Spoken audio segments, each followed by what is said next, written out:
മലയാള cinema പ്രേക്ഷകർ ഏറെ ആകാംക്ഷയോടെ കാത്തിരുന്ന ത്രില്ലർ ചിത്രമായിരുന്നു എബ്രഹാം ഓസ്ലർ. 2024 തുടക്കത്തിലെ ഏറ്റവും വലിയ റിലീസ്. ഈ ചിത്രം സംവിധാനം ചെയ്തത് യുവ സംവിധായകനും തിരക്കഥാകൃത്തുക്കളുടെ നിരയിൽ ശ്രദ്ധേയനായ മിഥുൻ മാനുവൽ തോമസ് ആണ്. ചിത്രം തിയേറ്ററുകളിൽ റിലീസ് ചെയ്തു കഴിഞ്ഞു. എന്നാൽ റിലീസിന് മുമ്പ് ഈ ജയറാം ചിത്രം നേടിയ പ്രീ സെയിൽ ബിസിനസ് കണക്കാണ് ഇപ്പോൾ പുറത്തു വരുന്നത്. ജനുവരി 9 ഓസ്ലർ ബുക്കിംഗ് ആരംഭിച്ചത്. മികച്ച പ്രതികരണമാണ് ബുക്കിംഗിൽ ചിത്രത്തിന് ലഭിച്ചത്. ഉച്ചവരെയുള്ള കണക്ക് പ്രകാരം 57.28 ലക്ഷം രൂപയാണ് ബുക്കിംഗിലൂടെ ജയറാം ചിത്രം നേടിയത്.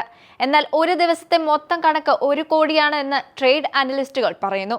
ഈ റിപ്പോർട്ട് അനുസരിച്ചാണെങ്കിൽ മോഹൻലാലിന്റെ സൂപ്പർ ഹിറ്റ് ചിത്രം നേരിന്റെ പ്രീ സെയിൽ ബിസിനസിനെ ഓസ്ലർ മറികടന്നു എന്ന് വേണം പറയാൻ.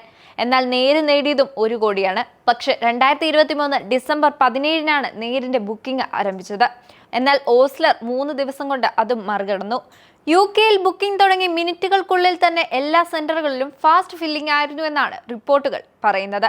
പ്രേക്ഷകർ വൻ പ്രതീക്ഷയോടെയാണ് ഈ സിനിമയുടെ റിലീസിന് വേണ്ടി കാത്തിരുന്നത്. ജയറാമിന്റെ വൻ തിരിച്ചുവരവാകും ചിത്രമെന്നാണ് പ്രേക്ഷക പ്രതീക്ഷ ഉണ്ടായിരുന്നത്.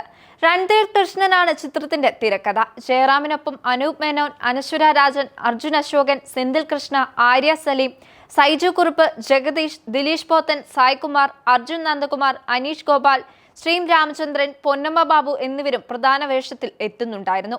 ഓസ്ലറിൽ നിന്നുള്ള ഒരു ത്രില്ലർ പ്രേക്ഷകർ പ്രതീക്ഷിക്കുമ്പോൾ ചിത്രത്തിലെ മമ്മൂട്ടിയുടെ അതിഥി വേഷത്തെ ചുറ്റിപ്പറ്റിയുള്ള വാർത്തകളും പുറത്തു വന്നിരുന്നു. ത്രില്ലർ ഗണത്തിൽപ്പെട്ട ഓസ്ലറിൽ മമ്മൂട്ടി ഉണ്ടോ എന്നറിയാൻ ഏറെ ആവേശത്തോടെയായിരുന്നു മലയാള ആസ്വാദകർ കാത്തിരുന്നത്. എന്നാൽ ആസ്വാദകരുടെ സംശയം സത്യവുമായി. മമ്മൂട്ടി ചിത്രത്തിൽ വേഷത്തിലെത്തുന്നു. എബ്രഹാം ഓസ്ലർ എന്ന പരിചയസമ്പന്നനായ പോലീസുകാരന്റെ വ്യക്തിപരവും തൊഴിൽപരവുമായ വശങ്ങളെ ചുറ്റിപ്പറ്റിയുള്ള കഥാഗതി ഒരു ദുരൂഹ കൊലപാതക പരമ്പര അന്വേഷണത്തിലേക്ക് നയിക്കപ്പെടുന്നു. ദി ഇന്ത്യൻ എക്സ്പ്രസിന് നൽകിയ അഭിമുഖത്തിൽ ആധുനിക വൈദ്യശാസ്ത്രത്തിന്റെ പിതാവ് എന്ന് പലപ്പോഴും വാഴ്ത്തപ്പെടുന്ന പ്രശസ്ത കനേഡിയൻ ഭിഷഗ്വരൻ വില്യൻ ഓസ്ലറിൽ നിന്ന് ഉരുത്തിരിഞ്ഞ ഓസ്ലർ എന്ന പേരിന്റെ പ്രാധാന്യം സംവിധായകൻ മിഥുൻ മാനുവൽ തോമസ് വെളിപ്പെടുത്തി. അബ്രഹാം ഓസ്ലറുടെ പിതാവ് ഒരു ഡോക്ടർ തന്നെ. തന്റെ മകന് തന്റെ പ്രിയപ്പെട്ട ഫിസിഷ്യന്റെ പേര് നൽകിയ പ്രാരംഭ ആശയം തോമസ് എടുത്തു കാണിച്ചു. അദ്ദേഹത്തിന് വൈദ്യശാസ്ത്രത്തിൽ ഭാവി ജീവിതം വിഭാവനം ചെയ്തു. ജയറാമിന്റെ ബോക്സ് ഓഫീസ് പൊട്ടൻഷ്യൽ എന്താണെന്ന് തെളിയിക്കുന്ന ചിത്രമായിരിക്കുമെന്നാണ് അണിയർക്കാർ നേരത്തെ പറഞ്ഞിരുന്നത്. ഇതാദ്യമായാണ് ഇത്രയും വലിയ ഗ്രാൻഡ് റിലീസ് ഒരു ജയറാം ചിത്രത്തിന് ഉണ്ടാകുന്നത്.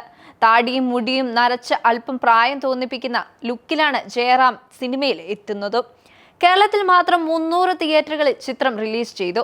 UK, USA, പോളണ്ട്, കാനഡ എന്നിവിടങ്ങളിലും GCC രാജ്യങ്ങളിലും ചിത്രം റിലീസ് ചെയ്തു കഴിഞ്ഞു. വേൾഡ് വൈഡായ 450-ലേറെ തിയേറ്ററുകളിലാണ് ചിത്രം റിലീസിനെത്തിയത്.